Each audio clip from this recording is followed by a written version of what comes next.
অনেকেই প্রশ্ন করে, হুজুর জিলহজ মাসের কোনো আমল আছে নাকি? যদি থাকে আমাদেরকে বলে দেন, আমরা পালন করব। বিশেষ করে যুবকদের থেকে, পুরুষদের থেকে আমাদের মা বোনেরা বেশি জিজ্ঞেস করে, হুজুর ও হুজুর,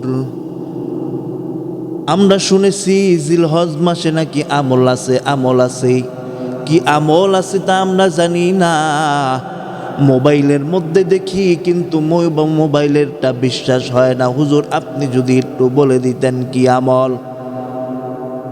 পুরুষদের তুলনায় দেখবেন আমাদের মা বোনেরা, মহিলারা বেশি আমল করে। মা বোনেরা বেশি আমল করে। তারা মুসলমান ইমানদার আল্লাহর গোলাম নবীর উম্মতের দল।